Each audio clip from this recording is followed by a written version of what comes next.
Nag-atang ang magbarkadang sila Brian ug Charlie nga taga Kidapawan City sa Grand Showdown Competition sa National Horse Show and Competition sa Durango Racetrack, New Bohol, Kidapawan City niadtong weekend nga kabahin sa 3rd Kalibugan Festival 2024. Ako ati, kaduhan ako niya siya kay. First time para ako. Oh, lingaw din. Ngayon, may time. Amoy paabot lang kay kanang paglumbag yan. Na-enjoy sab si Girlie May Rial kauban iyang pamilya sa iyang unang pagtan-aw, hilabi na sa mga bata nga nag-apil sa kompetisyon. Mas naganahan ko sa part sa mga bata. Kay na-amaze ko sa ilahang courage bang gagmay pa kayo sila pero they were able to participate sa ingani ng mga event.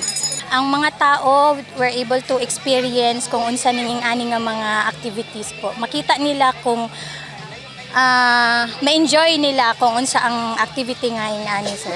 Para kang Girlie, ang ingon-ani nga aktibidad maghatag og importansya sa mga tawo nga maka-experience hilabi na sa mga first-timer ug maghatag sab kinaw importansya sa pagpangga sa mga hayop. Dili tanan na ay kapasidad na makakita og ingani ng mga events. So daghang salamat kayo pud sa mga nag-organize ani na event kay ang mga tao were able to experience kung unsa ning ingani nga mga activities po. First time pa. Okay lang. Lingaw kayo. Lingaw pud kayo ko, ma'am. Pati yun akong lingawa. Ang National Horse Show and Competition gisuportahan ni Congresswoman 3rd District Representative Maria Alana Samantha Santos nga adunay tumong sa paglig-on ug paghigalaay, paghigugma ug pagsalig sa mga tawo ug sa kabayo. Sabi nga po sa akin, nagtuturo sa akin dati pagsakay ng kabayo. Sabi niya, kailangan merong tiwala ka sa kabayo. Dahil kung wala kang tiwala, wala din silang tiwala sa'yo. So it shows and it helps you be better when it comes to trusting people. Parang kampante ka na, mangyayari yung gusto mo.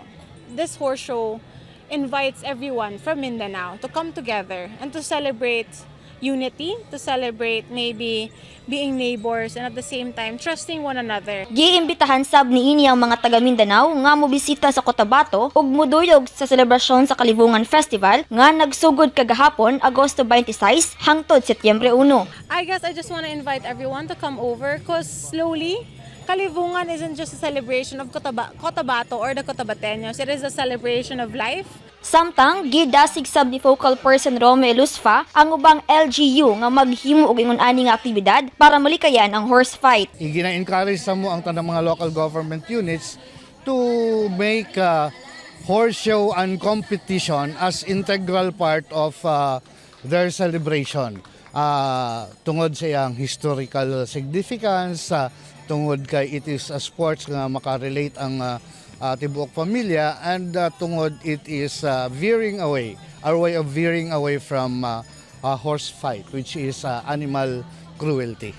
Ang horse show and competition gipahigayon ato sa Kalibungan Festival sa ika-110th anniversary sa Cotabato Province. Shiny Buliaser, Newsline Philippines, stay safe!